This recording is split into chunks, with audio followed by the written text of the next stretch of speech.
सर्वांनाच सविनय जय भीम।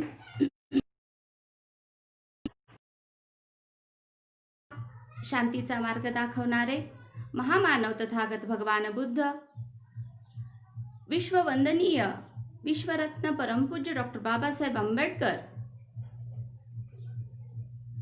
माता रमाई, माता भीमाई, माता यशोधरा या सर्व महामानवांना कोटी कोटी प्रणाम।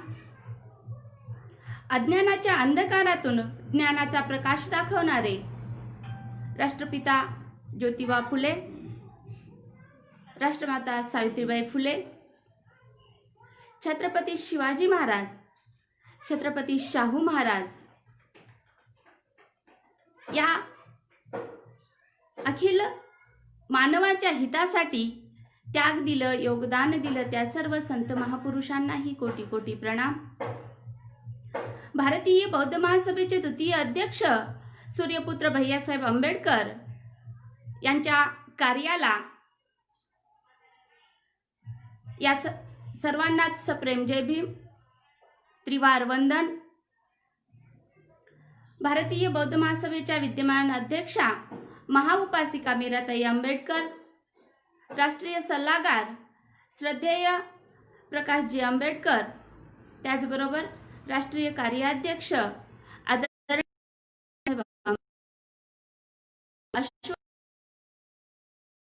त्रिवार वंदन।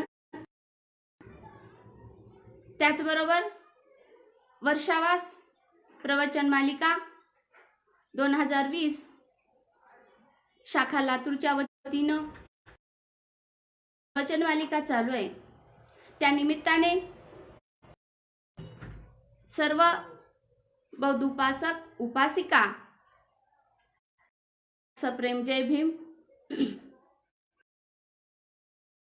ही वर्षावास प्रवचन मालिका गेली 2 महिने झालं चालू आहे।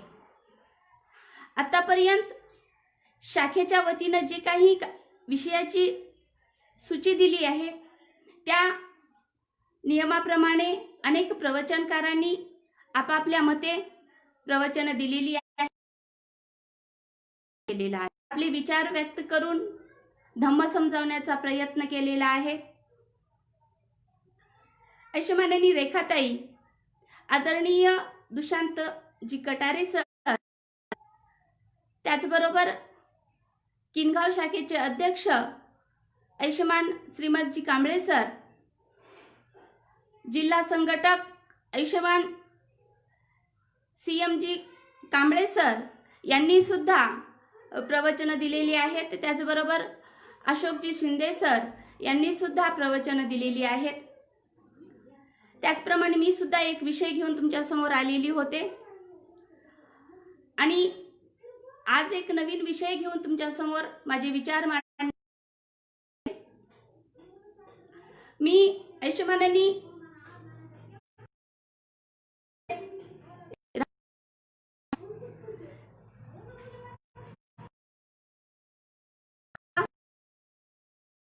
शाखेची महिला सचिव समोर आणि मानवता या विषयावर आपले विचार मांडण्याचा प्रयत्न करत आहे। सुरुवातीला बौद्ध धम्म म्हणजे नेमकं काय? बौद्ध म्हणजे तलावर मानवांच्या देवांचा विचार करून त्यांच्या विकासाचा मार्ग सांगणारे महामानव म्हणजेच महान व्यक्ती म्हणजेच तथागत भगवान बुद्धांनी अतिशय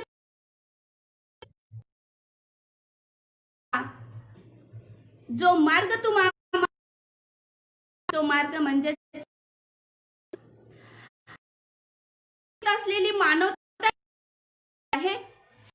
पंचवर्गीय भिक्खूंना सर्वप्रथम आपला धम्म सांगितला आणि धम्म सांगत असताना त्यावेळेसची प्रतिक्रिया काय होती हे बुद्ध आणि धम्म या ग्रंथामध्ये आपण पठण केलेलं आहे, वाचलेलं आहे, अभ्यासलेलं आहे। तोच विषय पुन्हा तुम्हाला सांगण्यामध्ये वेळ न वाया घालवता ज्यावेळेस तथागतांनी त्यांना धम्म सांगण्याचा सुरुवात केली त्यावेळेस तथागत बुद्ध त्या पंचवर्गीय भिक्खूंना म्हणाले की मानवाच्या जीवनाची अत्यावश्यक अशी 2 टोके आहेत. मानवाच्या जीवनाची जीवन जगत असताना, आपलं आयुष्य जगत असताना अत्यावश्यक अशी 2 टोकं आहेत. ती म्हणजेच पहिलं टोक मानवाला सांगतं सुख उपभोगाचं. मानवाच्या आयुष्याचं पहिलं टोक असं म्हणतं की सुख उपभोगाचं, आणि दुसरं टोक आहे ते म्हणजे आत्मक्लेशाचं. मग सुख उपभोगाचं टोक माणसाला काय सांगतं, तर मानवाने खावं प्यावं मजा करावं, कारण आपण आज ना उद्या मरणार आहोत. माणसाच्या आयुष्याची 2 टोकं असतात. सुरुवातीचं टोक सांगतं की खा प्या मजा करा, कारण आज ना उद्या आपलं मरण निश्चित आहे. तर दुसरं टोक असं म्हणतं की या सर्व वासना मारून टाका, कारण त्या पुनर्जन्माचे मूळ आहेत. तथागत भगवान बुद्धांनी सांगितलं की 2 टोक आहेत. एक म्हणजेच सुख उपभोगाचं आणि दुसरं म्हणजेच आत्मक्लेशाचं. तर आत्मक्लेशाचं काय सांगतं की सर्व वासना मारून टाका, कारण त्या पुनर्जन्माच्या मूळ आहेत. आणि हे दोन्हीही टोकं मानवाला न शोभण्यासारखे होते. आपण पाहतो प्रत्येक जण म्हणतो की आपल्या आयुष्यामध्ये सुख आलं पाहिजे, कारण आयुष्य सुख आणि दुःख या दोन्ही रंगांनी भरलेलं आहे. माणसाच्या आयुष्यामध्ये जी सुख दुःख येत असतात ती फुलपाखराच्या पंखावर जशी कलर असतात त्या कलराप्रमाणे असतात. फुलपाखराच्या पंखावर अनेक रंगीबेरंगी कलर असतात आणि त्याच्यानेच तो फुलपाखरू शोभून दिसत असतं. तसंच मानवाच्या आयुष्यामध्ये अनेक प्रकारची संकट येतात, अनेक प्रकारची सुख येतात आणि त्यानेच माणसाचं आयुष्य हे भरून जात असतं. आणि म्हणून प्रत्येक मनुष्य म्हणतो की माझं आयुष्य सुखाने भरलेलं असलं पाहिजे. जर तेच सुख आपल्या नशिबी नाही आलं, जर तेच सुख आपल्याला नाही भेटलं, तर आपल्या आयुष्यामध्ये अंधकार निर्माण होतो. आणि ज्या वेळेस मानवाच्या आयुष्यामध्ये अंधकार निर्माण होतो तेव्हा तो मनुष्य आत्मक्लेशाकडे जातो. जर त्याच्या आयुष्यामध्ये फक्त दुःख आणि दुःख असेल तर माणूस शेवटी म्हणतो की माझं जीवन जगण्यामध्ये काहीच अर्थ नाही, मी माझं शरीर हे नष्ट केलं पाहिजे, आणि म्हणून तो आत्मक्लेशाकडे वळतो. आणि मग तथागत म्हणाले की माणसाचं जीवन जगून फायदा काय आहे, त्याचा उपयोग काय आहे. आणि म्हणून माणसाच्या उपयोगी असणारा जो मध्यम मार्ग होता तो तथागतांनी निर्माण केला, मज्जिम पतिपद. तथागतांनी या 2 टोकांमधला मधला मार्ग जो शोधला त्याला मज्जिम पतिपद असं म्हटलं जातं, म्हणजेच मधला मार्ग. आणि तो मधला मार्ग म्हणजेच बौद्ध धम्म आहे. या धम्मामध्ये सुरुवात कल्याणकारी आहे, मध्य कल्याणकारी आहे आणि अंत सुद्धा कल्याणकारी आहे. आणि म्हणून तथागत म्हणाले की या धम्मामध्ये मानवाची सुरुवात सुद्धा ही कल्याणकारी होत असते, माणसाचं मध्यम वर्ग सुद्धा कल्याणकारी होत असतो आणि माणसाचा अंत सुद्धा कल्याणकारी होत असतो. आपण अनेक धर्मपंथीय पाहिले, अनेक धर्मपंथीयांचा आपण अभ्यास केला. कोणत्या धर्मामध्ये देववाद आपल्याला दिसून आला, कोणत्या धर्मामध्ये दैववाद आपल्याला दिसून आला, तर कोणत्या धर्मामध्ये आपल्याला आत्मवाद असा दिसून आला, आणि कोण्या धर्मामध्ये आपल्याला वर्णवाद दिसून आला. म्हणजे या पृथ्वी तलावर अनेक प्रकारचे धर्म आहेत आणि त्या प्रत्येक धर्मामध्ये वाद दिसून आलेला आहे, फरक दिसून आलेला आहे, भेद दिसून आलेला आहे. मात्र तथागतांनी जो धम्म तुम्हा आम्हाला दिलेला आहे, तो धम्म तुम्हा आम्हाला जे शिकवण शिकवतो तो म्हणजेच मानवतावादी धम्म आहे. आणि तथागत म्हणाले की माझ्या धम्मामध्ये मानवतावाद आहे. आपल्या धम्मामध्ये प्रथमतः तथागतांनी मानवाला आणि मानवाच्या मनाला महत्त्व दिलेलं आहे. प्रथमतः तथागत म्हणाले की जर तुम्हाला कोणत्या देवतेचं पूजन करायचं असेल, जर तुम्हाला शुद्ध व्हायचं असेल, तर तुम्ही तुमच्या मनाला शुद्ध केलं पाहिजे. ही शिकवण ज्यावेळेस तथागतांनी या पृथ्वी तलावर दिली तेव्हा या आपल्या पृथ्वी तलावर, या भारत भूमीवर जे काही संत महापुरुष होऊन गेले त्या संत महापुरुषांनी सुद्धा तथागतांची शिकवण पुढे ठेवली आणि म्हणूनच माणसाचा विकास होत गेला. तथागतांनी आपल्या धम्मामध्ये माणसाच्या मनाला केंद्रबिंदू बनवला आणि म्हणून संत पुरुष म्हणाले की तुझं आहे तुझं पाशी, तू जागा चुकलाशी. ज्या वेळेस संतांकडे एखादा दुःखी मनुष्य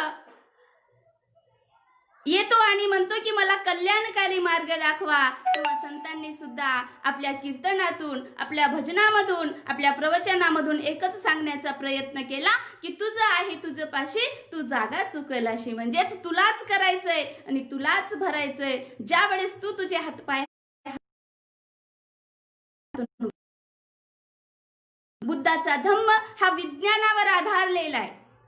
तथागत म्हणाले तुम्हाला जे दिसतं, तुमच्या त्वचेला जे जाणवतं, त्याच्यावरच तुम्ही विश्वास ठेवला पाहिजे. म्हणजेच भगवान बुद्धांचा धम्म हा विज्ञानावर आधारलेला आहे. कारण बुद्धांनी विश्व कोणापासून निर्माण झालं या प्रश्नावर कधीच भर दिलेला नाही. बुद्ध आणि धम्म या ग्रंथामध्ये हा आलेला आहे. एका ब्रह्मसहपतीने तथागतांना प्रश्न विचारला की हे विश्व कोणी निर्माण केलं. तेव्हा तथागतांनी उत्तर दिलं की हे विश्व कोणी निर्माण केलं या प्रश्नाचं उत्तर शोधून जर काही फायदा होत असेल तर मी नक्कीच त्याचं उत्तर शोधलं असतं, पण त्या उत्तराचा मानवाला कोणताच फायदा होणार नाही. म्हणजेच काय हो, आलं तर ते दुःख कशापासून निर्माण झालं हे शोधण्यामध्ये जर आपण बसलो तर ते दुःख आपोआप वाढत जात असतं. पण हे दुःख माझ्यावर आलंय, याच्यावर मी मात कसा केला पाहिजे याचा विचार केला तर नक्कीच आपण दुःखातून बाहेर निघू. म्हणून तथागतांनी हे विश्व कोणी निर्माण केलं यावर भर दिला नाही, हे विश्व चिरकाल कसं टिकलं पाहिजे यावर तथागतांनी भर दिला. आणि तुम्हाला दिला मग हा साठीच दिला का? तथागतांनी आपला धम्म समजावून सांगत असताना समानता प्रस्थापित केली. तथागतांनी धम्म समजावून सांगत असताना कोणताही भेद केलेला नव्हता. आणि म्हणून तथागत म्हणाले की तुम्हालाच करायचंय आणि तुम्हालाच भरायचंय. तुम्ही जसे कार्य कराल तसं तुम्हाला फळ भेटणार आहे. यावरून सांगावीसी वाटते. एक दुकानदार होता. मग तो शेतकरी त्या दुकानदाराच्या साखर न्यायचा. माणसं म्हणतात की चांगले कर्म केले तरी आपल्या नशिबी दुःख, पण याच्यापासून बोध मात्र खूप उपयुक्त असा बोध घेण्यासारखा आहे. आणि म्हणून या ठिकाणी सांगावं असं वाटतं, तो शेतकरी त्या दुकानदाराकडनं रोज 1 किलो साखर न्यायचा. मग त्या दुकानदाराने विचारले की बाबा तुझ्या इथं जनावर आहेत का? तेव्हा तो म्हणाला की आहे. मग तुझ्या इथं जर लोणी असेल तर रोज मला 1 लोणी आणून द्यायचा. आणि मग तो शेतकरी रोज 1 किलो लोणी द्यायचा आणि 1 किलो साखर. मग 10 दिवस झाल्यानंतर त्या दुकानदाराला असं वाटलं की आता आपल्याकडं लोणी भरपूर जमलेली आहे, आपण त्याचं तूप करावं. आणि म्हणून तो सर्व लोणी एकत्र केला आणि वजन काट्यावर ठेवलं. मग ती 10 दिवसाची लोणी 10 किलो व्हायची, ती 9 किलो. मग त्या दुकानदाराला राग आला आणि उद्या जर तो शेतकरी माझ्या दुकानावर आला तर नक्कीच मी या प्रश्नाचं उत्तर मी त्याला विचारेन. आणि मग तो शेतकरी दुसऱ्या दिवशी साखर नेण्यासाठी आला. त्या दुकानदाराने विचारले, रोज साखर घेऊन जातो आणि तुला रोज 1 किलो लोणी आणायला सांगितलं होतं, पण तुझ्या लोणी मी वजन केलं तर 1 किलो वजन कमी निघालं. तेव्हा त्या शेतकऱ्याने उत्तर दिलं,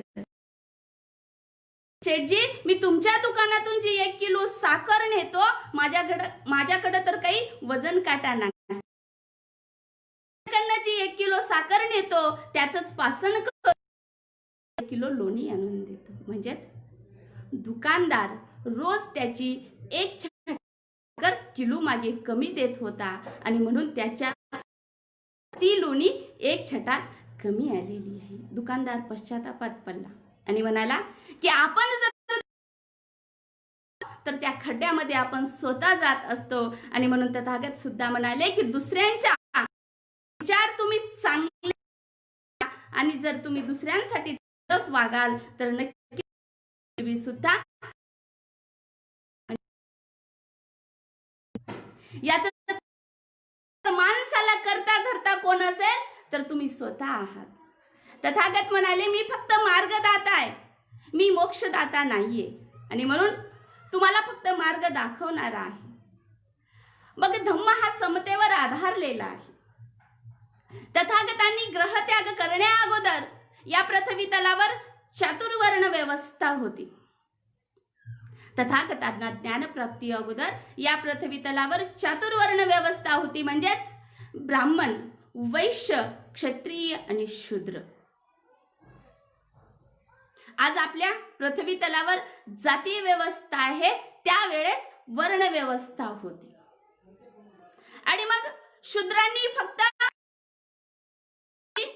क्षत्रियांनी फक्त या लोक रक्षण करायचं, ब्राह्मणांनी फक्त पूजा अर्चा करून आपली उपजीविका आणि या व्यवसाय करायचा आणि वर्गाची चाक करायची होती.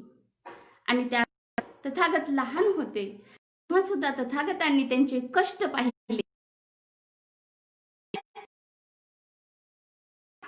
आणि तथागतांनी न्याय प्रस्थापित या पृथ्वी तलावर समता प्रस्थापित करण्यासाठी आपलं आयुष्य त्यागलं. आणि त्यागातून तुम्हा आम्हाला जर कोणती दिली असेल तर तो सत्याची शिकवण. आणि तथागत संबोधतात त्यांनी नाही. ज्यावेळेस तथागतांना हा मध्यम मार्ग सापडला, तथागतांना हा धम्म सापडला, तेव्हा तथागतांनी कसल्याच प्रकारचा वर्णभेद केलेला नाही, कोणत्याच प्रकारची जातीभेद केले नाही, कोण गरीब असा भेदभाव केलेला नाही. या सर्वांचं कारण तथागतांनी आपल्या आयुष्यामध्ये अगोदर आत्मसात केलं आणि नंतर तुम्हाला आम्हाला सांगितलेलं आहे.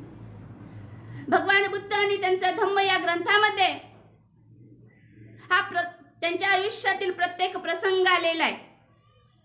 तथागतांनी उपाली नाव्याच धम्माची दीक्षा दिली. मग हा उपाली नावी कोण होता तर राजगृह नगरामध्ये एक नावी काम करत होता. राजगृहातील 4 नवतरुण श्रीमंत तथागतांच्या धम्माचा उपदेश ऐकण्यासाठी आपलं घर सोडून निघालेली होते. श्रीमंत घरची होती आणि मग त्यांना पाठवण्यासाठी हा उपाली नावी सुद्धा गावाच्या बाहेर आला. आणि मग त्या श्रीमंतांनी त्या उपाली नाव्यास सांगितलं की हे आमचे अलंकार, आमचे कपडे याचं एक गाठोडं बांध आणि तू आमच्या घरी घेऊन जा आणि आम्ही तथागतांचा धम्म ऐकून आम्ही प्रवृत्त्या घेणार आहोत. त्या सर्व बांधलं आणि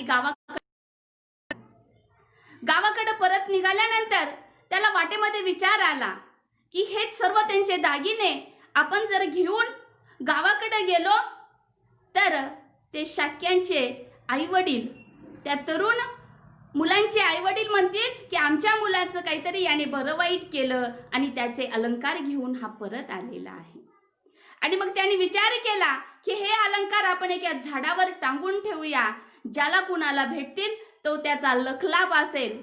असा विचार करून त्याने ते अलंकाराचं गाठोडं झाडावर बांधलं आणि तोही त्या 4 शाक्यांसोबत तथागतांचा धम्म समजावून घेण्यासाठी, तथागतांच्या धम्मामध्ये प्रवेश करण्यासाठी निघाला.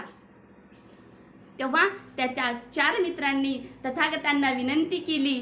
धम्म समजावून सांगितल्यानंतर प्रवरच्या धम्माची दीक्षा घेत असताना तथागत म्हणाले, त्या 4 तरुणांनी तथागतांना विनंती केली की हे तथागता, आम्ही शाक्य लोक खूप गर्विष्ठ आहोत.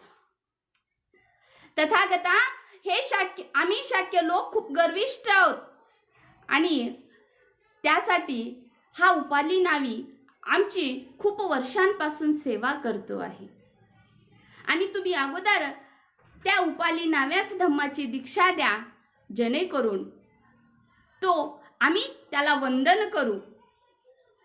हा धम्माचा उपदेश ऐकल्यानंतर माणसांमध्ये फरक आहे. सुद्धा तथागतांनी धम्माची दीक्षा दिली. काय तथागतांनी अगदी खालच्या पातळीचं काम करणाऱ्या माणसांना सुद्धा धम्माची दीक्षा दिली. म्हणजेच तथागतांनी कोणताच वर्णभेद केलेला नव्हता. तथागतांनी सुनीत भंग्यास धम्माची दीक्षा दिली. मग सुनीत भंगी कोण होता? तर तो सुद्धा एक गटारी साफ करणारा माणूस होता. त्यांना सुद्धा भगवान बुद्धांनी जवळ बोलावून धम्माची दीक्षा दिली. सोपाक आणि सुप्रिय हे स्मशानभूमीमध्ये काम करणाऱ्या माणसाची 2 पुत्र होती. धम्माची दीक्षा दिली.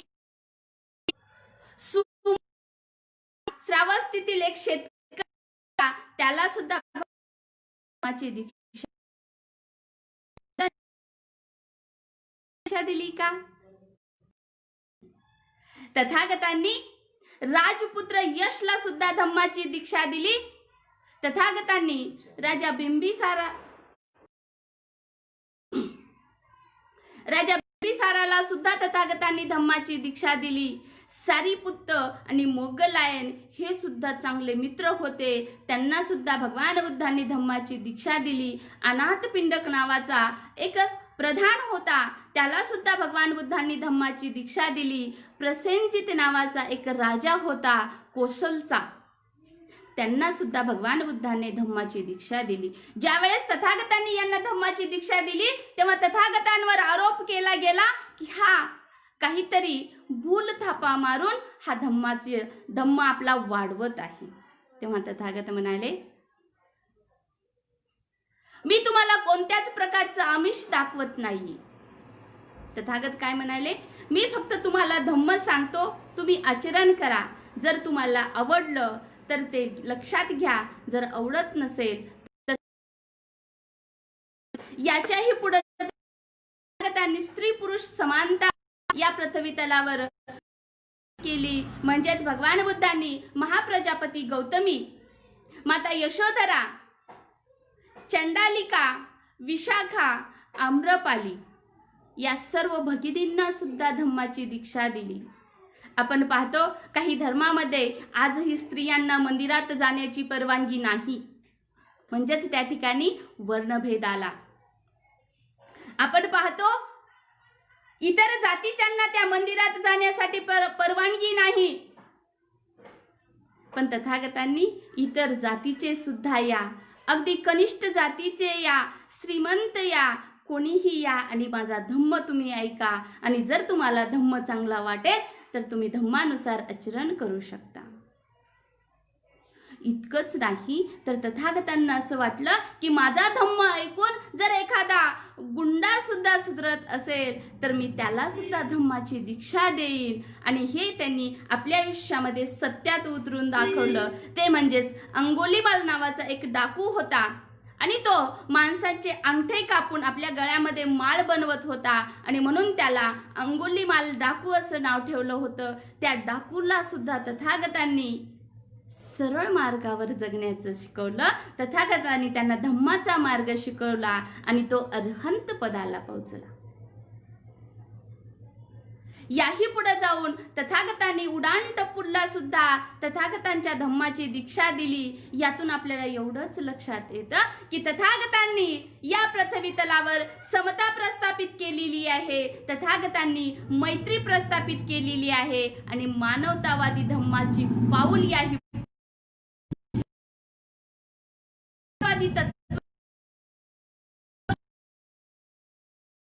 जी राज्य घटना लिहिली त्या राज्य घटनेमध्ये सुद्धा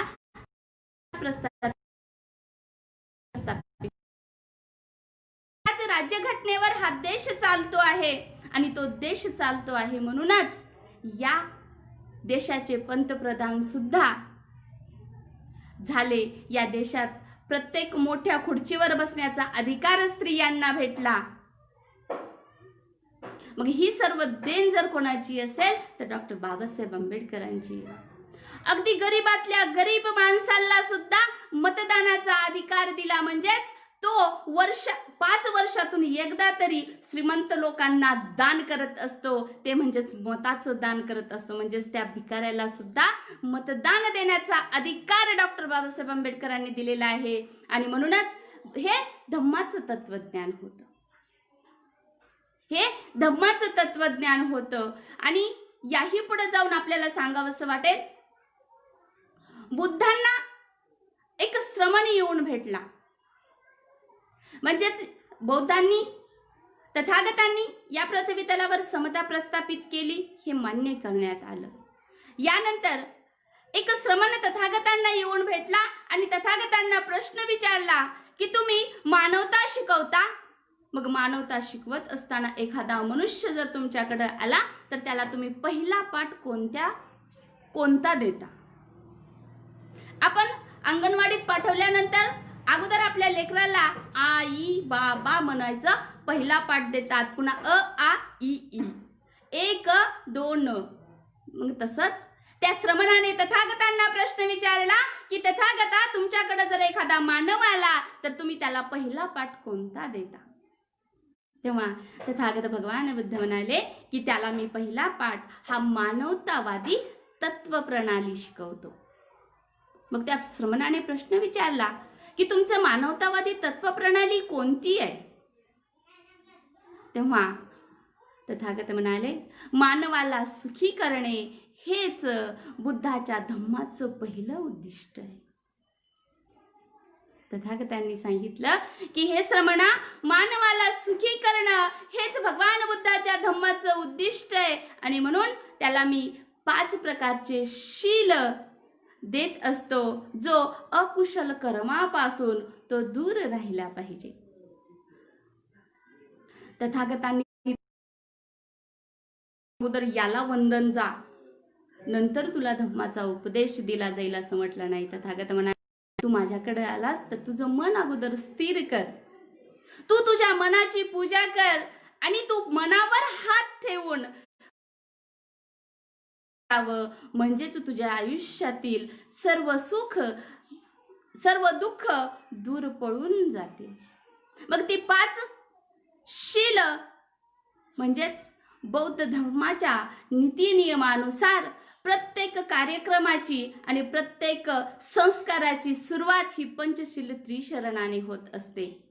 आणि मग तथागतांनी सांगितलं की मी मानवाची तत्व प्रणाली त्याला शिकवतो. अकुशल कर्मापासून दूर राहिला पाहिजे. त्याला 5 शील देतात. पहिलं तथागत म्हणाले मानवाने पहिलं सिक्खापदं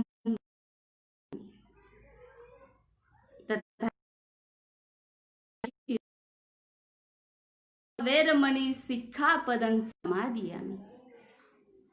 म्हणजेच यामध्ये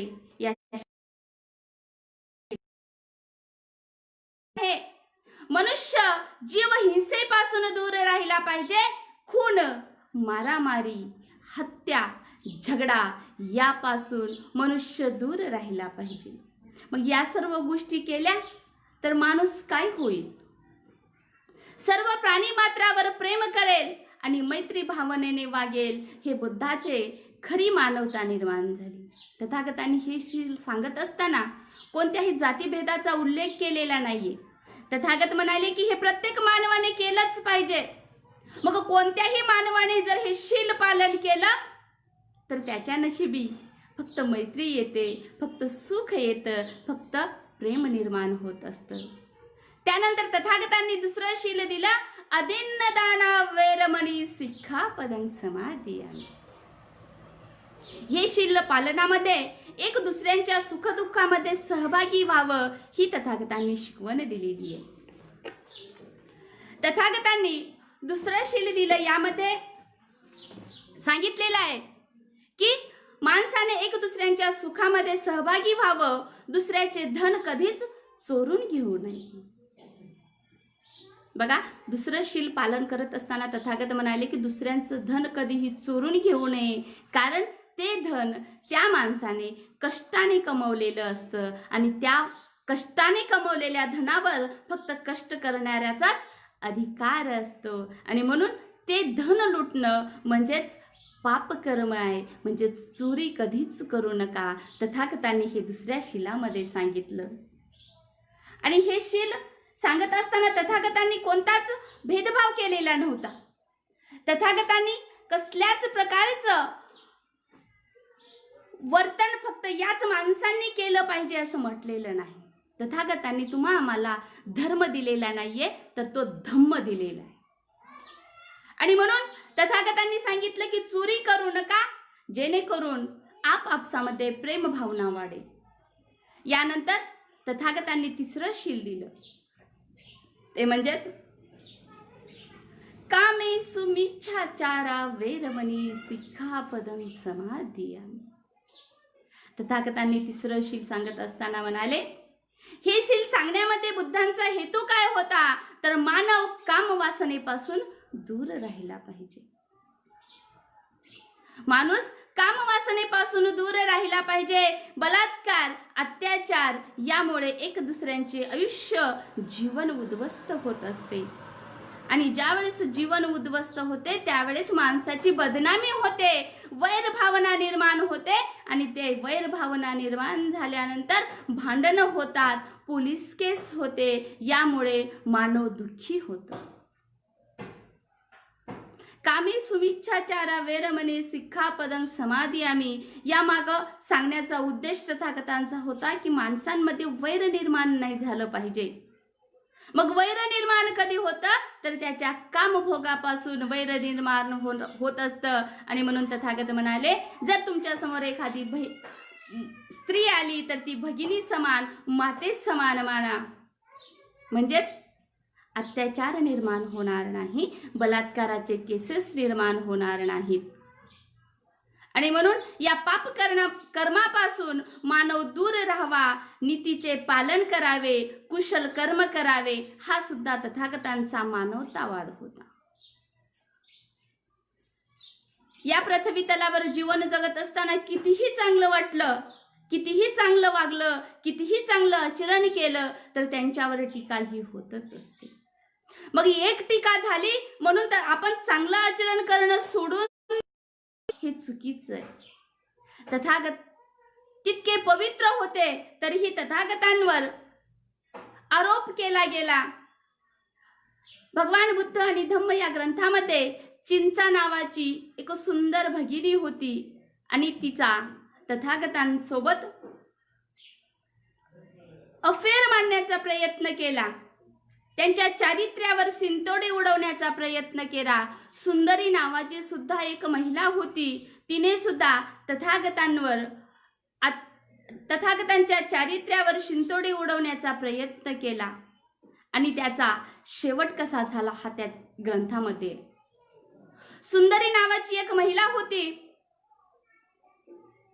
आणि ती रोज गावाच्या बाहेर जायची. आणि गावातून परत येत असताना लोकांनी तिला विचारायचं की सुंदरी तू कुठं गेली होतीस. तेव्हा तिने म्हणायचं की मी तथागतांच्या आश्रमामध्ये गेलेली होती, तथागतांच्या कुटीमध्ये रात्रभर घालवलेली आहे आणि मी परत चाललेली आहे. कारण तथागतांची बदनामी करायची होती.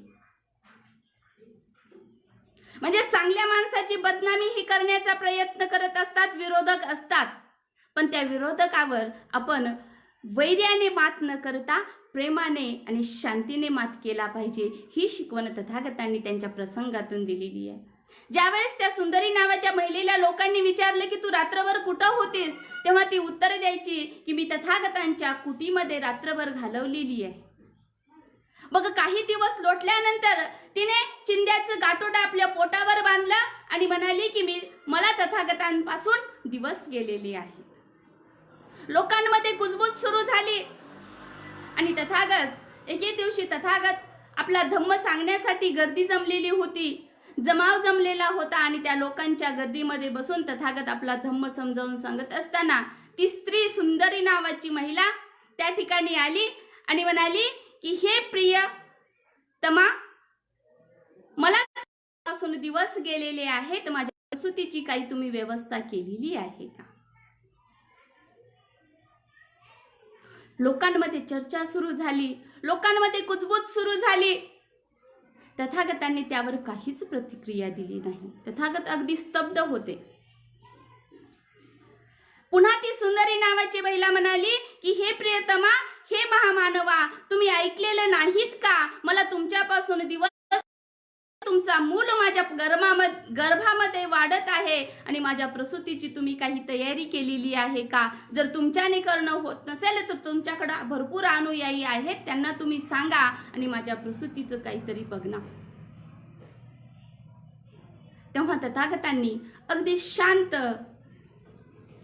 स्तब्धपणे तिला उत्तर दिलं आणि म्हणाले, हे भगिनी, तुझ्यामध्ये आणि माझ्यामध्ये काय संबंध आहेत हे फक्त तुला आणि मला माहित आहे. म्हटल्याबरोबर त्या भगिनीला, त्या सुंदरी नावाच्या महिलेला आणि ठसका लागल्याबरोबर तिने तिची पोटावर फळी बांधली होती, ती तिच्या पायावर पडली आणि सगळं तिचं उघडं पडलं आणि लोकांनी तिथंच तिला मारलं. म्हणजेच बघा, खोट्याचा आधार घेऊन जर एका पवित्र माणसाला तुम्ही जर टीका लावत असाल, गालबोट लावत असाल तर त्याची शिक्षा ही लगेच होत असते. आणि तथागत म्हणाले की या टीकेचं उत्तर तुम्ही वैर्याने किंवा नाही तर मित्रत्वाने ही होती. आणि साठी तथागतांनी तिसरं शील दिलं, ते माणसाने दूर राहिलं पाहिजे.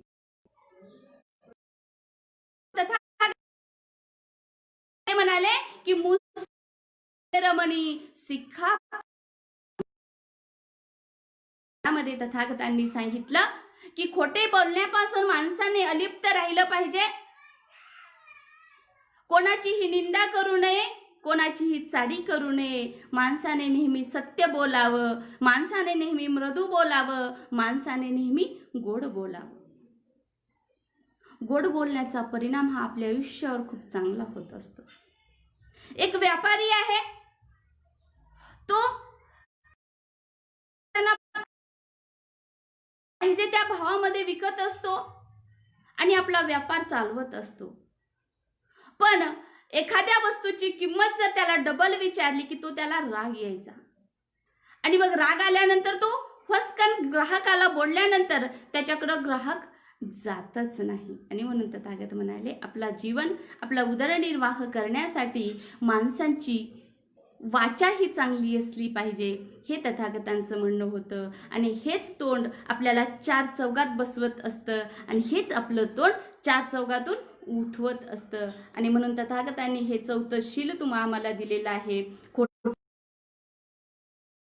कोणाचीही निंदा करू नये, कोणाचीही चाडी करू नये, मृदू बोलावं, गोड बोलावं, हा तथागतांचा उपदेश होता. याही पुढे जाऊन तथागतांनी पाचवं शील तुम्हा आम्हाला दिलेलं आहे, ते म्हणजेच सुरा मेरे मज्ज पमार्थ ठाणा वैरमणी सिक्खापदं समादियामि.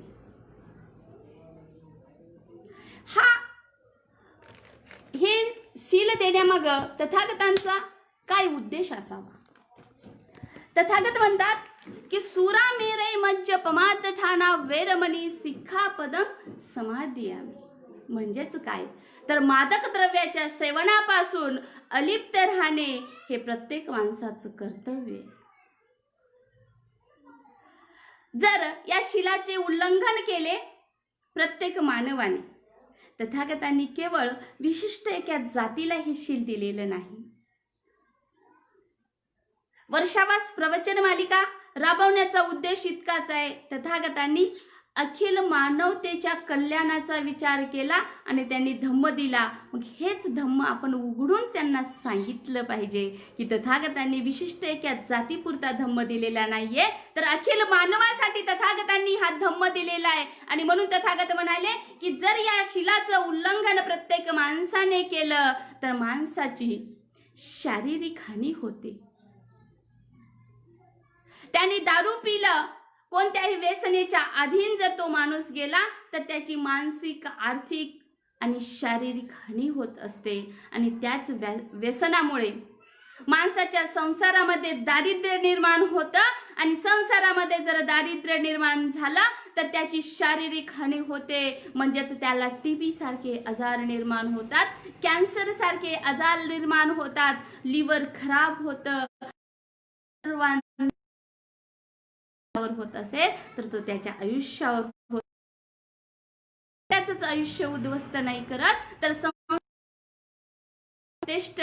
त्याच्यावर, त्यांच्या जीवनावर सुद्धा त्याचा परिणाम होत असतो. त्यांनी सांगितलं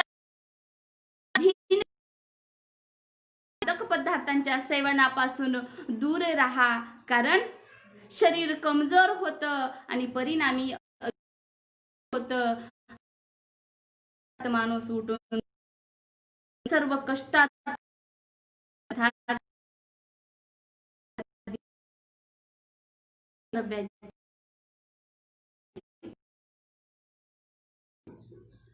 तथागतांनी यावर सुद्धा भर घालण्यासाठी त्यांच्या आयुष्यातला एक प्रसंग बुद्ध आणि धम्म या ग्रंथामध्ये सांगितलेला आहे.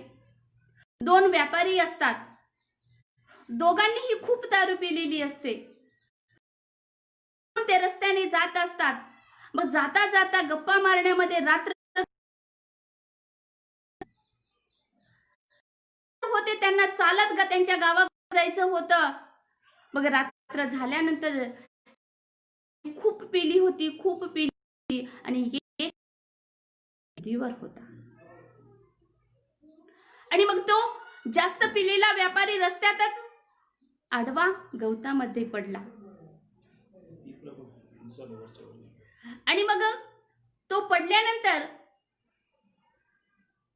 तो तेथेच पडून राहिला. आणि मग थोडासा कमी पिणारा व्यापारी मात्र चालत चालत आपल्या घरापर्यंत पोहोचला. आणि मग त्या ठिकाणी त्याने आराम केलं. पण तो जास्त पिलेला जो व्यापारी होता तो रस्त्यातच होता. पुढून एक वाहन दिसला नाही, सरळ गाडी गेली आणि त्याचा अशी आज व्यसनाधीन झालेली माणसं सुद्धा म्हणतात होतं, आमच्या आयुष्यात तसं काही होणार नाही. आणि ज्या वेळेस त्यांच्यावर मात्र शेवटच्या स्टेपला गेल्यानंतर म्हणतात की आम्ही जर धम्माचं आचरण केलं असतं तर नक्कीच आमचा सुद्धा अंत वाईट होता. आणि जो माणूस तो घरी केला, दुसऱ्या व्यापाऱ्याची घटना त्याला कळाल्यानंतर तो म्हणाला की नक्कीच मी कमी पिली, म्हणजेच मी माझ्या मनावर संयम आहे आणि आता इथून पुढे आहे. आणि धम्माच्या आचरणात त्याने जीवन जगलं आणि तो गावाचा राजा, देशाचा राजा झाला. आणि ज्या वेळेस तो त्या देशाचा त्याने तथागतांना निरोप पाठवला की हे तथागता, मी तुमच्या धम्माच्या आचरणाने या देशाचा राजा झालेलो आहे आणि तुमचा धम्म माझ्या प्रजेला कळला पाहिजे, तुम्ही इकडे येण्याची विनंती कराल का? आणि तथागतांना त्याने बोलवून घेऊन तिथल्या लोकांना तथागतांचा धम्म समजावून सांगितला. एवढ्यावरनं इतकंच लक्षात येतं की तथागतांचा धम्म हा मानवता प्रस्थापित करणारा आहे, प्रत्येक मानवांना चांगली शिकवण देणारा धम्म आहे, नीती शिकवणारा धम्म आहे. मग तथागतांनी हे रोजच्या जीवनातील शील पालन केल्यानंतर पुढेही जाऊन तथागत म्हणाले की केवळ ही 5 शील जर आपण पालन केली आहे का? नाही. तथागत म्हणाले या 5 शिलासोबत माणसाने अष्टांगिक मार्गाचं सुद्धा आचरण केलं पाहिजे. आणि तथागतांनी अष्टांगिक मार्ग आम्हाला दिले.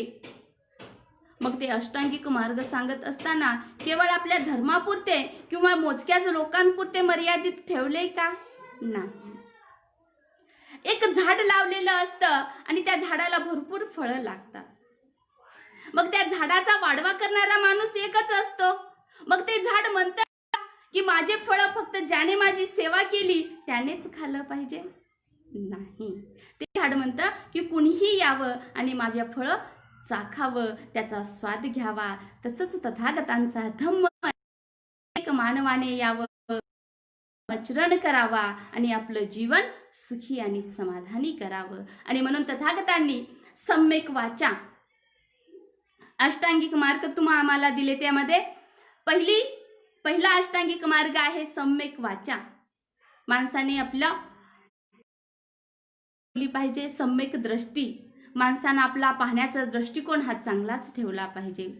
सम्यक कर्मांत. जर माणसाने आपली दृष्टी चांगली ठेवली तर त्याचं कार्य सुद्धा चांगलंच होतं.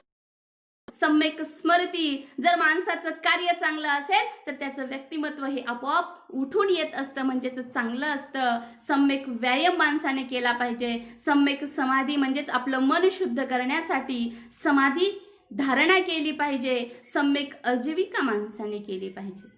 मग सम्यक आजीविका म्हणजे काय असतं? तर सम्यक आजीविका म्हणजे आपला प्रपंच चालवण्यासाठी जे आपण काम करता ते काम सुद्धा चांगलंच असलं पाहिजे. या कोरोनाच्या संसर्गाने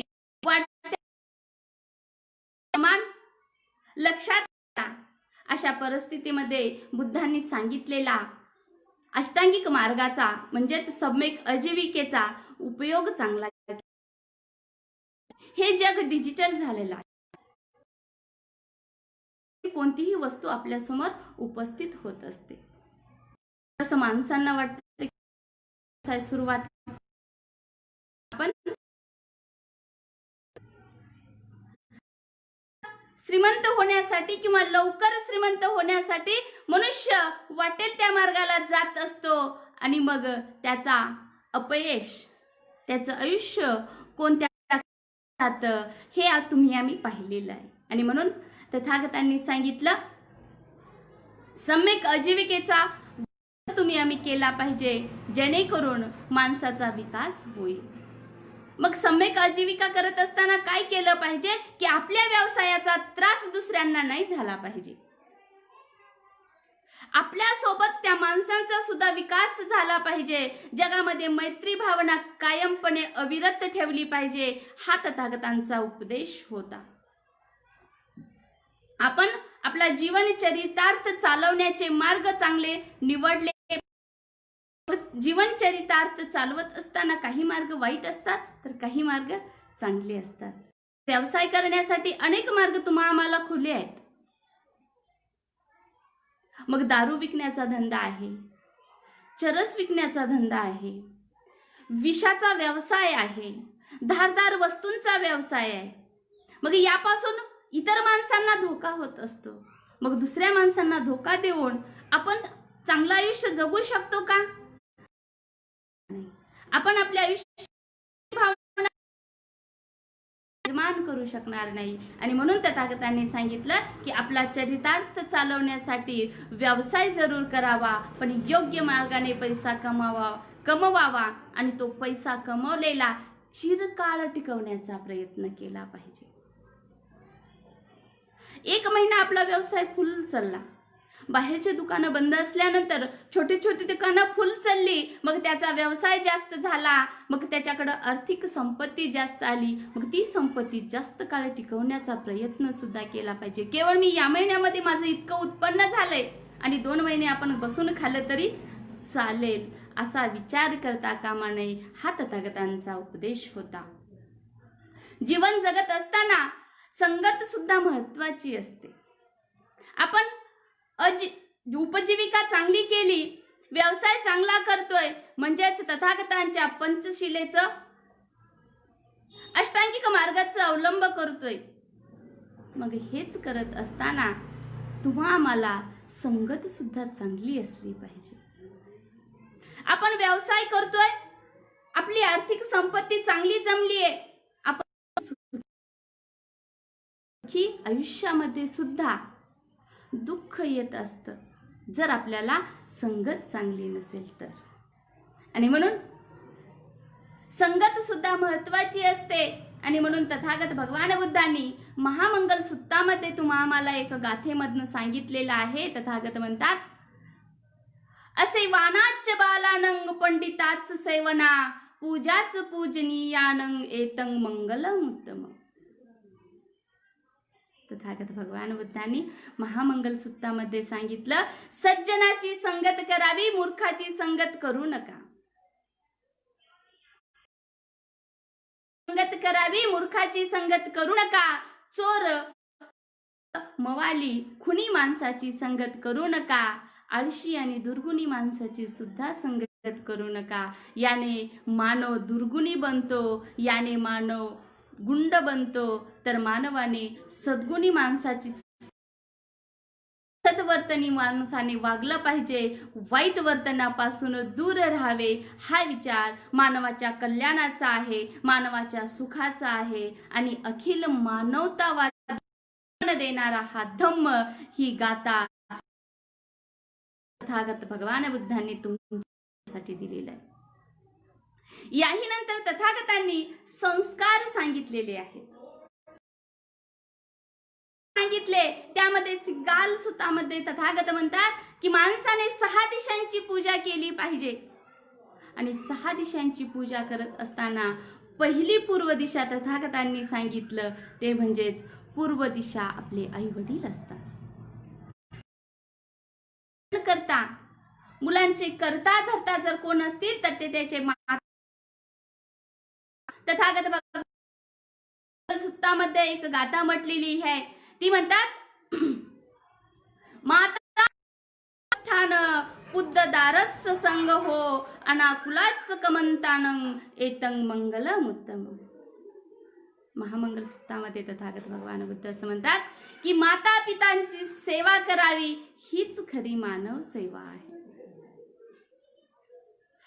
बघा, तथागत भगवान बुद्धांनी मानवता शिकवत असताना पहिले 5 शील दिली, ती आपल्या आचरणाविषयी दिली. तथागतांनी अष्टांगिक मार्ग दिले, ते आपल्या व्यवसायाविषयी, आपण कसं वागावं, कसं आचरण करावं, कसं पैसा कमवावा. आणि पैसा कमवत असताना आपल्याला संगत कशा प्रकारची असली पाहिजे. आणि संगत जर आपल्याला चांगली असेल तर आपण आई वडिलांना कधीच विसरता कामा नये. कारण तुम्हाला हे इतकं कमवण्याचं धाडस कुठून आलं असेल तर तुमच्या आई वडिलांपासून आलेलं आहे. आणि म्हणून आई वडिलांची सेवा करा. आई वडिलांची सेवा हीच खरी मानवतावादी सेवा आहे. आई वडिलांची सेवा हीच खरी देव सेवा आहे. आई वडिलांची सेवा हीच खरी ईश्वर सेवा आहे. आई वडिलांची सेवा हीच खरी मानव सेवा आहे. आणि म्हणून बंधू भगिनींना माझी एकच विनंती आहे, अगदी कळकळीची विनंती आहे, तुम्ही तुमचं आयुष्य तुमच्या विचारानुसार, तुम्ही तुमच्या मनानुसार जीवन जगा. तुम्ही तुमचं आयुष्य तुमच्या पद्धतीने जीवन जगा. पण एकच काम करा, आई वडिलांना कधीच विसरू नका. तुम्ही तुमच्या आयुष्यामध्ये भरपूर संपत्ती कमवता आणि संपत्ती कमवण्याच्या नादामध्ये तुम्ही तुमच्या कामामध्ये आई वडिलांकडे कानाडोळा करू नका.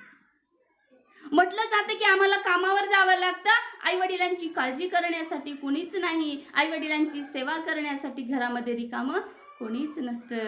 कारण पतीही कामाला, पत्नीही कामाला आणि लेकरं बाळ शाळेला.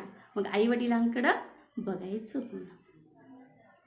बंधू भगिनींना एकच विनंती, कळकळीची विनंती आहे, तुम्ही तुमच्या आई वडिलाची सेवा तुमच्या हातून करणं होत नसेल, तुमच्याकडे भरपूर सारी संपत्ती असेल तर तुम्ही तुमच्या आई वडिलांना वृद्धाश्रमात सोडा, पण रस्त्यावर सोडू नका. तुम्ही तुमच्या आई वडिलांना वृद्धाश्रमात सोडा, पण रस्त्यावर सोडू नका.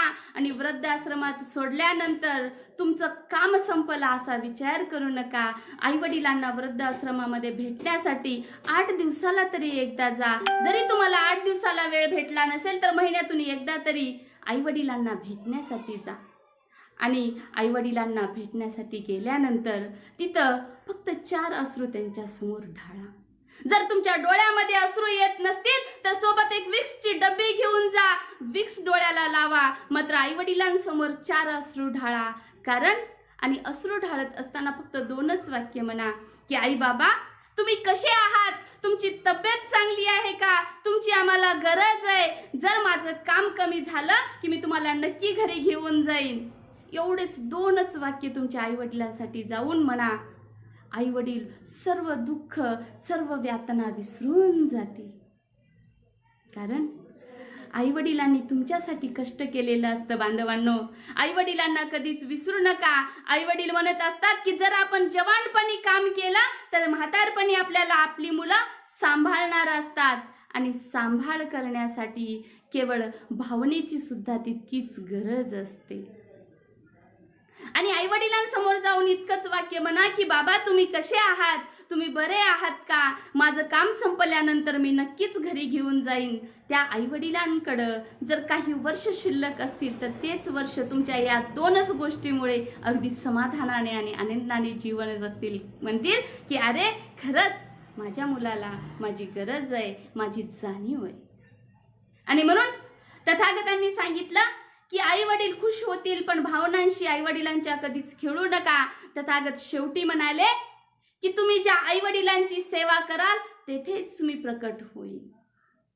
बुद्धांना पाहण्यासाठी किंवा बुद्धांना प्रकट करण्यासाठी किंवा बुद्धांना साक्षात जर पाहायचं असेल तर बुद्ध म्हणाले तुम्ही माझी पूजा अर्चा करू नका, रोज तुम्ही विहारात येऊ नका, पण अनाथाची सेवा करा, अपंगाची सेवा करा, गरजूंना मदत करा, आजारी व्यक्तीची सेवा करा. तीच खरी धम्मसेवा आहे. खऱ्या अर्थाने तीच खरी धम्मसेवा आहे. आणि म्हणून तथागतांनी एका आजारी भिक्खूची सुद्धा कशा प्रकारे सेवा केली होती हे बुद्ध आणि धम्म या ग्रंथामध्ये हा प्रसंग आलेला आहे.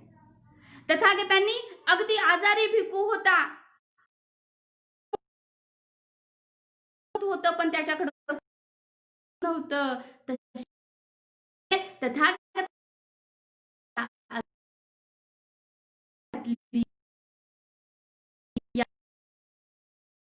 स्वतः ती सेवा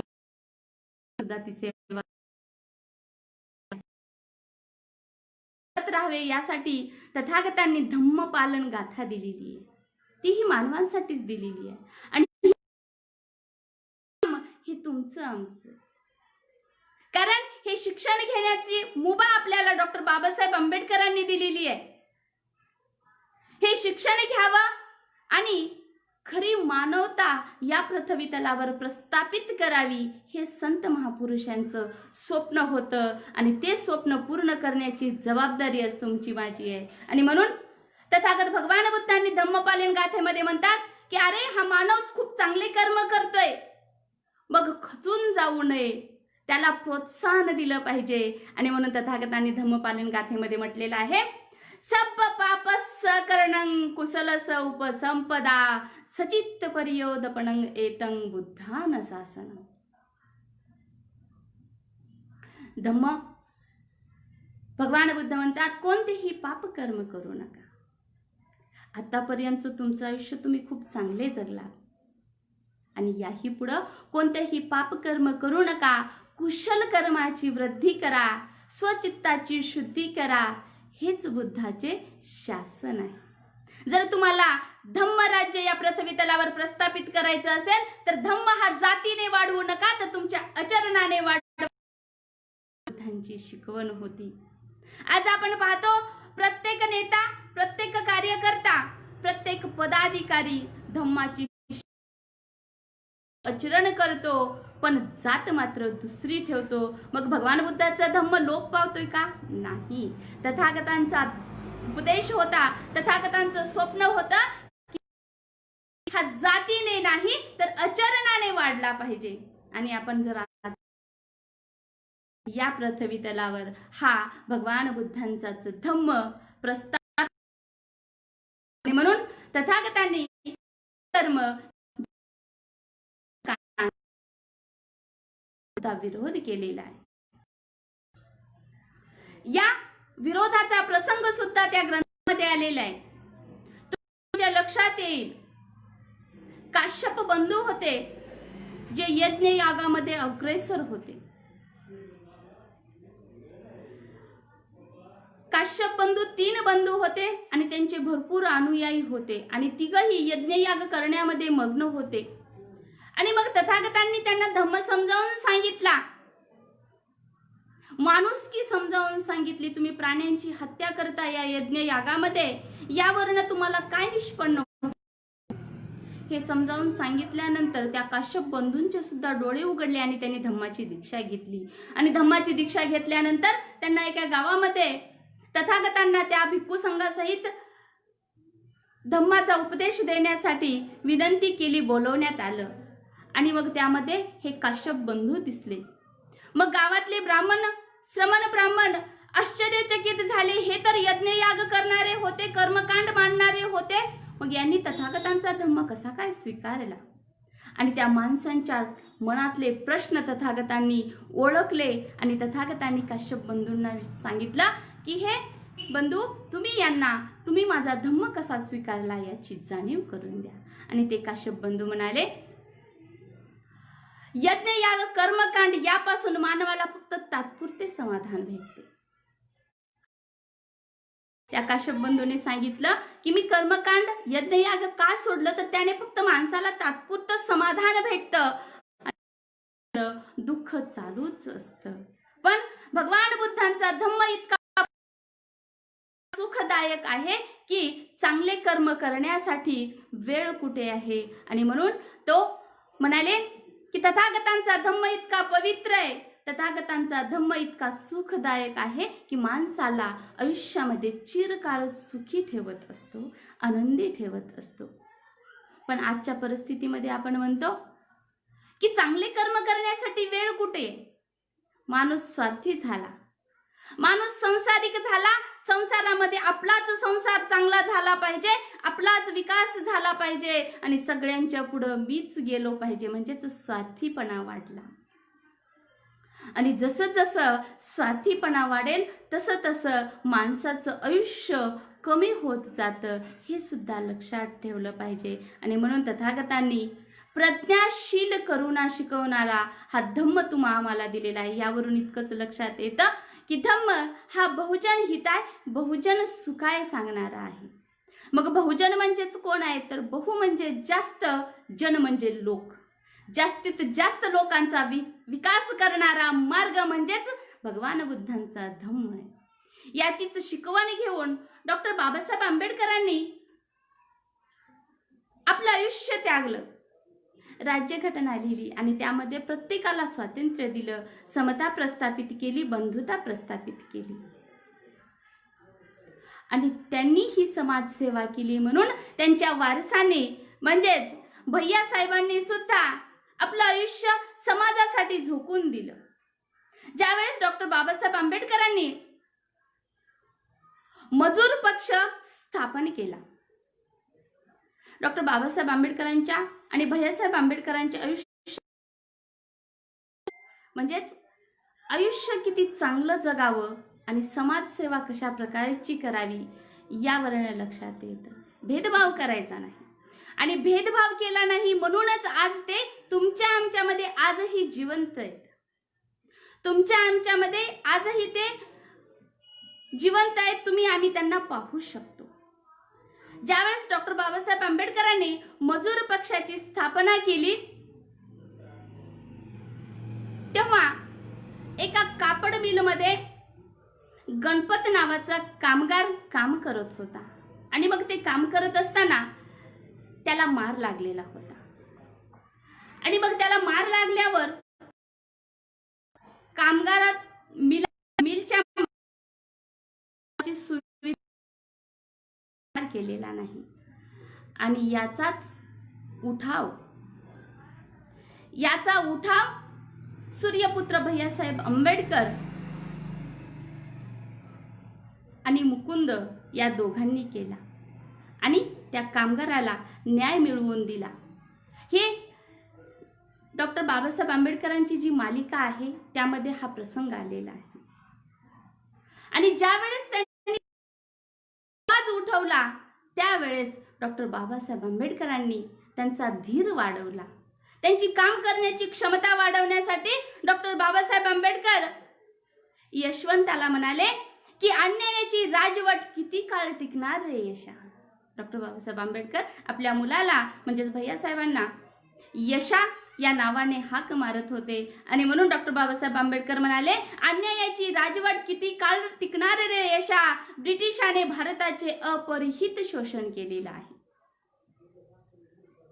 ब्रिटिशाने भारताचे अपरिहित शोषण केलेले आहे. स्वातंत्र्यानंतरचा आपला देश या पृथ्वी तलावर कल्याणकारी लोकहिताचं राष्ट्र म्हणून ओळखलं जावं, आपला देश लोकहिताचं राष्ट्र म्हणून चर्चिलं जावं, यासाठी मी मरेपर्यंत कार्य करेन. आणि डॉक्टर बाबासाहेब आंबेडकरांनी दिलेला शब्द खरा करून दाखवला आणि लोकहिताचं राष्ट्र म्हणून हा देश ओळखला जाऊ लागला. शेवटी इतकंच सांगेन, डॉक्टर बाबासाहेब आंबेडकरांनी तब्बल 21 वर्ष संपूर्ण धर्माचा अभ्यास करून आम्हाला धम्म दिला. म्हणजेच भगवान बुद्धांचा धम्म हा लोप पावत चालला होता, तो पुन्हा प्रज्वलित करण्याचं काम डॉक्टर बाबासाहेब आंबेडकरांनी केलं. आणि म्हणून माणुसकीची शिकवण दिली. धम्मात सुरुवातीला कल्याण आहे, मध्य कल्याण, अंत कल्याण आहे. आणि म्हणून बुद्ध शासन काळामध्ये राजे महाराजे कशा प्रकारचे होते हे पाहणं सुद्धा गरजेचं आहे. बुद्ध शासन काळामध्ये राजे महाराजे कसे काम करायचे हे पाहणं सुद्धा गरजेचं आहे, जेणेकरून आजच्या राजे महाराजे श्रीमंत लोकांना सुद्धा त्यांचा आढावा आला पाहिजे. आणि म्हणून बुद्ध शासन काळामध्ये राजे महाराजे श्रीमंत धनश्रेष्ठी यांनी अनाथालये स्थापन केली, रुग्णालये स्थापन केली, धरणं बांधली. त्यांच्याकडे श्रीमंती होती आणि त्यांनी ही कामे केलं. इतकंच नाही तर बुद्ध शासन काळामध्ये नालंदा, तक्षशिला, विक्रमशिला नावाची विद्यापीठ सुद्धा स्थापन केली आणि गरीब लोकांच्या मुलांना त्या ठिकाणी मोफत शिक्षण देण्यात आलं. आणि म्हणून त्या काळी राजे महाराजांनी हे चांगलं काम केलं म्हणून आपला देश विकसित देश म्हणून त्या काळी ओळखला जात होता, बनला जात होता. पण जसं जसं बुद्ध होत गेला, बुद्ध धम्माचा लोप होत गेला आणि याच बुद्ध धम्माला जातीयतेचं रूप आलं आणि जातीय भेदाभेद सुरू. स्वार्थी डॉक्टर बाबासाहेब आंबेडकरांनी नद्या जोड प्रकल्प सुरुवात करा सांगितली, दुर्लक्ष केलं गेलं. नोटबंदी सुद्धा प्रत्येक नोट ही काही काळानंतर बदलली पाहिजे हे सुद्धा राज्यघटनेमध्ये डॉक्टर बाबासाहेब आंबेडकरांनी लिहिलं होतं. आता ती नोटबंदी केली पण कोणालाही त्याची दखल घेता आली नाही किंवा कोणालाही माहिती न देता ती नोटबंदी करण्यात आली, म्हणून काही माणसं सुद्धा दगावली गेली. मग मानवाचा काही प्रमाणात विकासही झाला आणि काही प्रमाणात अधोगती सुद्धा झालेली. त्या काळी भगवान बुद्धांच्या शासनामध्ये राजे महाराजांनी अनाथालये बांधली, रुग्णालये बांधली, विद्यापीठ स्थापन केली, म्हणून देश विकसित झाला. मग आजची श्रीमंत माणसं काय करतात? आजची श्रीमंत माणसं मंदिर बांधण्यामध्ये व्यस्त आहेत. आजची श्रीमंत माणसं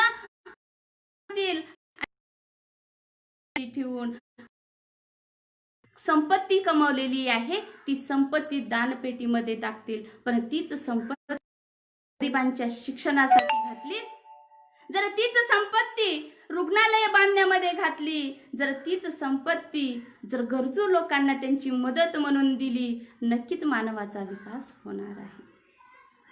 हा उपक्रम राबवला गेला पाहिजे. शाळेकडे गरिबी जाते आणि म्हणून या देशामध्ये प्रत्येक उपक्रमाचं खाजगीकरण केलं जाते.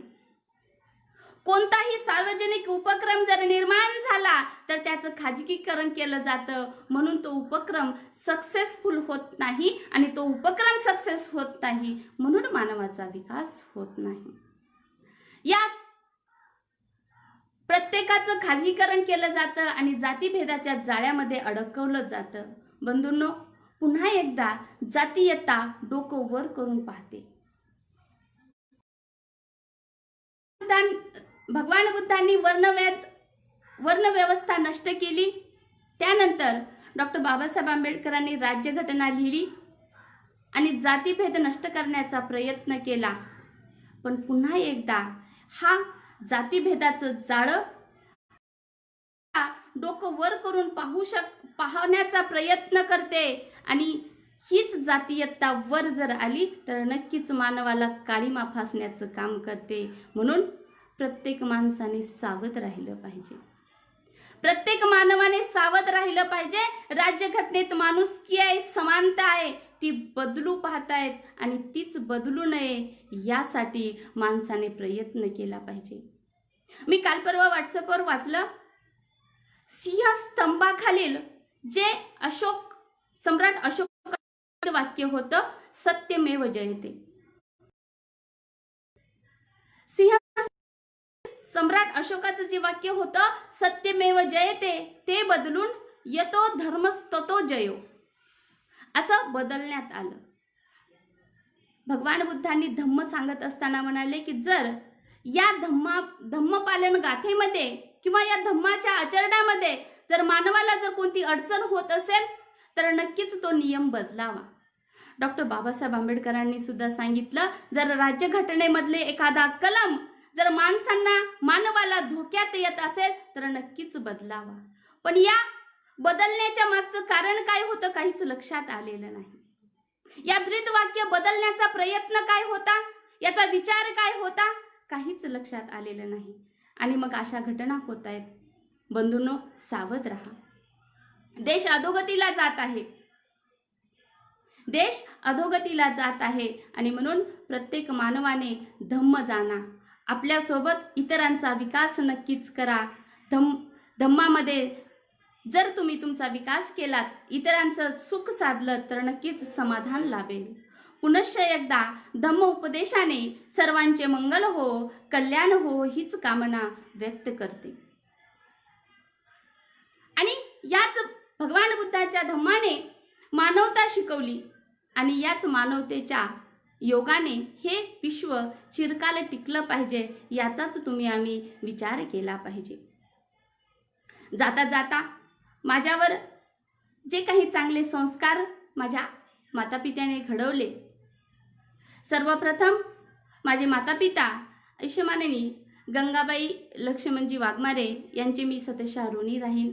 कारण माझ्यावर चांगले संस्कार केले, धम्म समजावून सांगितला आणि तो धम्म तुमच्यापर्यंत पोहोचवण्याचा मी प्रयत्न करते. संस्काराचा भाग आहे. यानंतर या धम्म कार्यामध्ये सतत माझ्या सोबत राहून प्रोत्साहित करतायत ते माझे सासू सासरे म्हणजेच आयुष्यमाननी ललिताबाई तातेरावजी कांबळे. प्रत्येक कार्यामध्ये ते माझ्या सोबत असतात आणि म्हणून त्यांची सुद्धा मी सतशः ऋणी राहीन. त्याचबरोबर धम्म कार्य हेच मानवाचं ध्येय असलं पाहिजे हे ठोकावून समजावून सांगणारे माझे पती आयुष्यमान धम्मानंदजी कांबळे यांची सुद्धा मी सतशः ऋणी राहीन. त्यांची सतशः आभार व्यक्त करेन. हा विषय मांडत असताना मी या अगोदर एक विषय मांडला होता, मानवाच्या अधोगतीची कारणे. कदाचित हा सर्वांना आवडला आणि म्हणून लातूरच्या शाखेतील सर्व पदाधिकारी आयुष्यमान कुंदनजी सर, साबळे सर, शाखेचे अध्यक्ष गायकवाडजी सर, आलटे सर, सर्वांनीच मला पुन्हा एकदा सांगितलं की मॅडम तुम्ही आणखीन एक विषय घ्या आणि होता होईल तितका मी धम्म सांगण्याचा तुम्हाला प्रयत्न केलेला आहे. आणि म्हणून लातूरचे अध्यक्ष आदरणीय बापूजी गायकवाड सर, धम्मयान यूट्यूब चॅनलचे कुंदनजी सर, आदरणीय साबळे सर, आदरणीय आलटे सर, आदरणीय अर्जुनजी कांबळे सर, या सर्वांचे पुन्हा एकदा आभार. त्याचबरोबर किनगाव शाखेचे अध्यक्ष आयुष्यमान श्रीमंतजी कांबळे सर, सुनीलजी कांबळे सर, त्याचबरोबर जिल्हा संघटक सीएम सर, सर्वच किनगाव शाखेचे पदाधिकारी, शाखेचे सर्व सदस्य यांनी मला प्रोत्साहित केलं, त्याबद्दल त्यांचेही आभार व्यक्त करते. बराच वेळ झालेला आहे. धम्म समजावून सांगत असताना जर कुणाच्या भावना दुखावल्या गेल्या असतील तर क्षमा असावी. कारण डॉक्टर बाबासाहेब आंबेडकर एका ठिकाणी म्हणतात, धम्म समजावून सांगत असताना जर एखादं उदाहरण दिलं तर ते उदाहरण ऐकणाऱ्याची क्षमता ही राजहंस पक्षाप्रमाणे असली पाहिजे. आणि नक्कीच मी अपेक्षा करेन की हे लाईव्ह जे प्रवचन होतं ते राजहंस पक्षाप्रमाणेच तुम्ही आत्मसात केलेलं आहे. राजहंस पक्षी त्याच्यासमोर दूध ठेवलं तर दूध पितो आणि पाणी मात्र तसंच ठेवतो. तसंच माझ्या प्रवचनातील काही चांगलेच शब्द तुम्ही लक्षात घ्या, त्याच्यानुसार आचरण करा. नक्कीच तुमचं सुद्धा मंगल होईल, कल्याण होईल. या भगवान बुद्धांच्या धम्माच्या उपदेशाने सर्वांचंच मंगल हो, कल्याण हो, हीच मंगल कामना व्यक्त करते. पुन्हा एकदा नमो बुद्धाय. जय भीम, जय महाराष्ट्र, जय भारत.